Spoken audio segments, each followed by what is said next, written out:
Welcome to Tucker Carlson tonight. There comes a time in every presidential administration when the people in charge realize they're not really in control.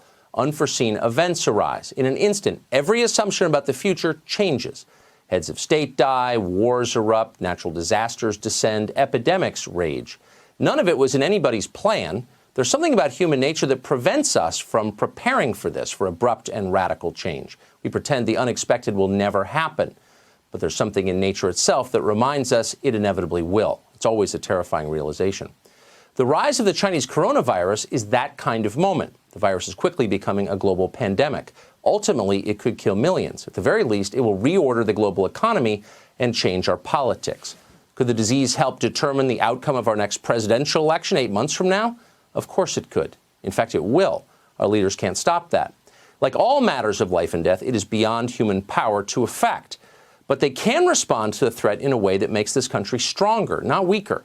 How can they do that? Here's how. The first step is to take the virus seriously and to convince the public that you are. In 1918, Woodrow Wilson's White House downplayed the Spanish influenza and refused to take obvious precautions to slow its spread. Wilson had a pointless war in progress in Europe to fight. His generals couldn't be distracted from that goal. So the government continued to ship men to overcrowded army camps across the country and to pack them on ships to France. The virus spread exponentially. In the end, about 53,000 American soldiers were killed in combat in that war. At least 675,000 Americans died of the flu. Could Wilson have prevented that disaster? Well, not entirely. But by early and decisive action, he could have improved America's odds. So what does effective action look like now? Well, we ought to be screening people when they get off the planes from infected countries. That's not complicated. It's obvious. But at the same time, it is hardly a solution. We should be honest about how much we can do to keep the Chinese coronavirus from coming here. 100 years ago, the Spanish flu killed a significant percentage of the population in remote Aleutian Islands, and that was before air travel. Today, the entire world is connected by hourly international flights. Global pandemics are inevitable. There's too much movement to keep viruses isolated. We should acknowledge that. Yes, we can do our best to keep foreign diseases out of this country, but we ought to spend most of our time trying to figure out how to protect Americans once the diseases get here. There's still a lot we don't know about the Chinese coronavirus, but two things do seem clear. It is highly communicable, and the elderly and people with pre-existing respiratory disease face the greatest threat from it.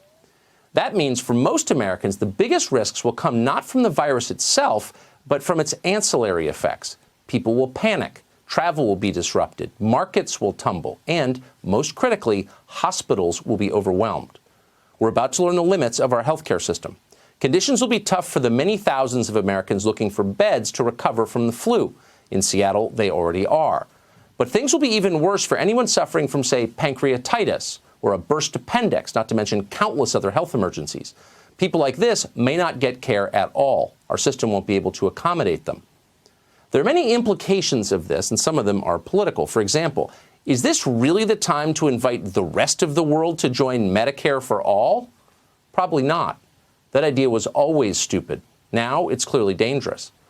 On a practical level, saving American medicine from collapse must be our leaders' top priority right now. We need to expand emergency hospital bed capacity. We need to make certain we have enough life-saving drugs and medical equipment, the basics. Unfortunately, that's not as simple as it sounds or as it should be. Well, the rest of us who are arguing about sexism and transgendered bathrooms, China took control of our healthcare system. China dominates the world market in pharmaceutical ingredients.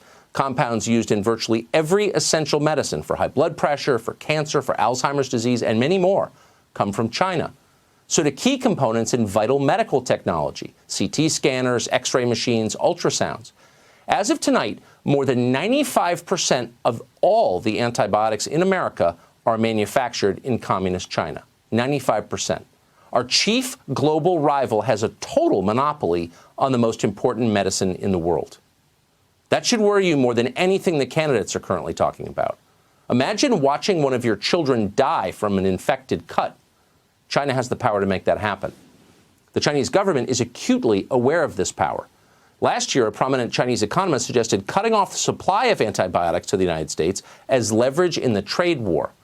That should have been the biggest story in America. The news media all but ignored it. Why? because it implicated them and their political party in one of the greatest crimes of our time. 9 years ago, famously brilliant former President Barack Obama did predict a connection between China and the next global pandemic. Unfortunately, Obama got it backward. He claimed China would help us. I absolutely believe that China's peaceful rise is good for the world, and it's good for America. To the extent that we have a partner in addressing issues like climate change or pandemic. Our foremost genius. The people in charge have no idea what they're doing, and to the extent they do, they're selling us out on purpose. We should have seen this coming. In recent weeks, you've heard a lot about disruption to our so-called supply chains. Think about what that means. It means that thanks to economic changes that made a small group of business moguls incredibly rich, we no longer make the things we need to survive and prosper as a nation. People who hate us and who seek to displace us make those things. And it's not just medicines and x-ray machines. It's computers and phones and robotics and automotive components and machine tools and essential parts for aircraft engines, etc. In fact, apart from fossil fuels, it's almost everything. And now you may have noticed many of our leaders are talking about shutting down our domestic energy sector, the last independent part of the American economy. This is sabotage, and we're about to learn how undermined we've been. At some point, our leaders should be held to account for this. For now, we need to work as if our lives depended on it to fix this problem. Global warming isn't the existential threat we face. Extortion from China is. In very real ways, the Chinese government controls us. There is no greater national security danger than the one they pose.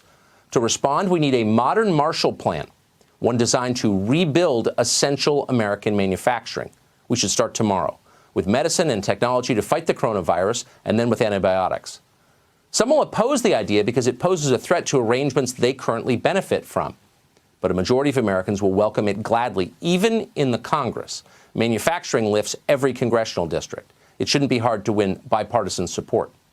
No doubt the sages on television will denounce any acknowledgement of China's threat as racism or intolerance.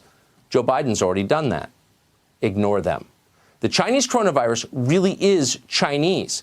It arose in that country for the same reason American businesses have sent so many of our jobs there: lax health and safety standards and endemic corruption. China did this to the world, and we should not pretend otherwise. That's not xenophobia, it's true.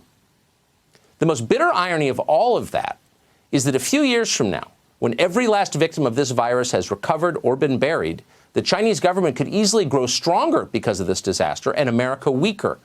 China unleashes a pandemic and then overtakes the U.S. as a result?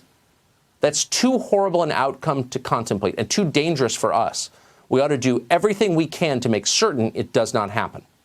And let's start by accurately describing what is happening. The Chinese coronavirus isn't some fluke of globalization. It is the inevitable byproduct of it.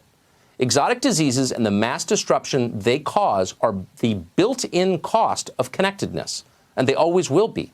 The people who told us there was no downside to living in a borderless world were lying. Make them eat their words. Strip them of their power. Never listen to them again. In fact, and this is still the hardest thing for official Washington to accept, this pandemic vindicates Donald Trump's entire political thesis. On the big things, Trump was right. Trade, immigration, manufacturing, globalization. These are the issues our ruling class assiduously ignores and has ignored for decades in favor of silly, calculated distractions like gender warfare and race politics, things that divide us. Trump, by contrast, ran on the issues that mattered, and he won precisely because the public was tired of being lied to, and he should remember that. The White House reaction to coronavirus so far has been uneven and limp, but it doesn't need to be. The blueprint for an effective response that not only protects this country, but improves it, is right there in the president's 2016 acceptance speech at the Republican convention in Cleveland. Americanism, not globalism, will be the credo, he said. We're going to start building and making things again. All we need to do is start believing in ourselves and our country again. It is time to show the world that America is back, bigger and better and stronger than ever before. There it is. That's the governing agenda in the age of the Chinese coronavirus. Abandon globalism. Rebuild the country. Make the things we need. A strong America is an independent America. There's no other way.